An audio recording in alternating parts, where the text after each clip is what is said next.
কেটে গেছে গোটা এক সপ্তাহ, তারপরেও জারি অচলাবস্থা। বুধবারও বাতিল করা হয়েছে ইন্ডিগোর একাধিক বিমান। যদিও বিমান সংস্থার দাবি 95% পরিষেবাই স্বাভাবিক হয়েছে, কিন্তু বাস্তবে ছবিটা একেবারেই উল্টো। টানা 7 দিনেরও বেশি সময় ধরে হয়রানির শিকার যাত্রীরা।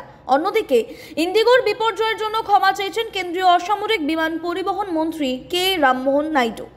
হুঁশিয়ারি দিয়ে তিনি জানিয়েছেন, প্রয়োজনে বিমান সংস্থা সিইও পিটার এলবার্সকে তিনি বরখাস্ত করবেন। জানা গিয়েছে, বুধবার আগরতলা থেকে বাতিল হয়েছে ইন্ডিগোর 5টি বিমান।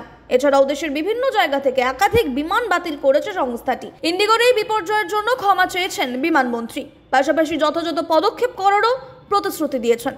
তিনি হুঁশিয়ারি দিয়ে বলেছেন, সব দিক খতিয়ে দেখা হচ্ছে, কঠোর ব্যবস্থা নেওয়া হবে ইন্ডিগোর বিরুদ্ধে, কাউকে রেয়াত করা হবে না।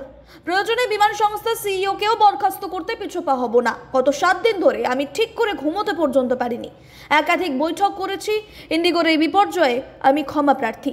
বলে রাখা ভালো, মঙ্গলবারই ইন্ডিগোর বিরুদ্ধে পদক্ষেপ গ্রহণ করেছে কেন্দ্র। দেশের বৃহত্তম বিমান সংস্থার পরিষেবা 10% ছাঁটা হয়েছে। দিনে ইন্ডিগোর উড়ানের সংখ্যা প্রায় 2200টির কাছাকাছি। 10% উড়ান কমা মানে দিন প্রতি 200টি উড়ান বাদ গেল।